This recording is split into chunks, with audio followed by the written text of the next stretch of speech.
Mahsa Amini. It's a name that became a war cry in Iran. In 2022, she died at the hands of Iran's morality police. Her crime? Not wearing a headscarf or hijab. Last year, this time, Iran's streets were full of protesters. They chanted her name. They called for justice. Many called it the Second Iranian Revolution.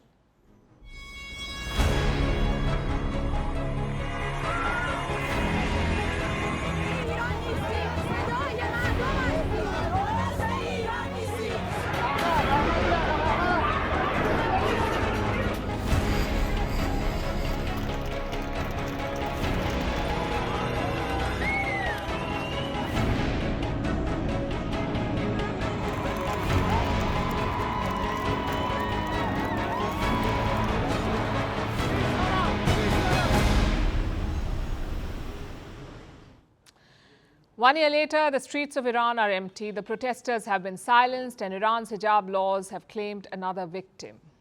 Her name is Armita Garavand. She is 16 years old. She is currently in a coma.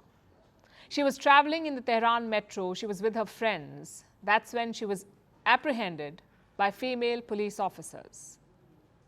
She was apparently stopped for not wearing a headscarf. That's the hijab. She was stopped for not wearing it. Reports suggest that there was a confrontation and that she was pushed by female officers. So she got badly injured. It was so bad that she had to be hospitalized, and currently she is in coma, battling for her life. Now, like Mahsa Amini, there are two versions to this story.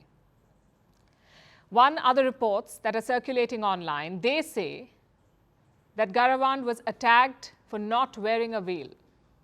They say she was beaten by the police. Then there is the state's version. They say the girl fainted because of low blood pressure and that the state authorities had nothing to do with this. So Iran is denying any involvement. But there's a video of the incident. It is doing the rounds on social media. It shows the unveiled teen being pushed into the metro. No one knows what happened inside. But when the doors open again, her immobile body is carried out. The girl is currently being treated at a Tehran hospital. She's under tight security. No one is allowed to visit her, not even her own family.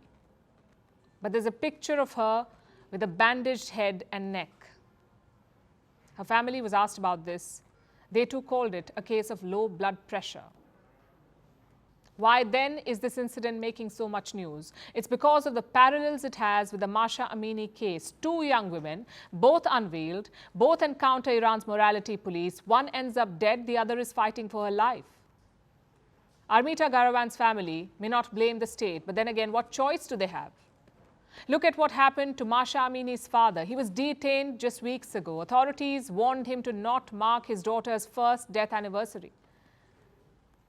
Which brings us to the story of Iran itself. The hijab was introduced in Iran after the 1979 revolution. Today, it has become a symbol of control to keep women in check. Most Iranians reject mandatory headscarves. A 2020 survey found that 72% Iranians opposed a compulsory hijab. 72%. But that's not changed anything. 1 year ago, the country lost Mahsa Amini. Thousands of people protested. The world expressed solidarity. The regime cracked down. People died. Many were arrested. Some were executed. But nothing changed.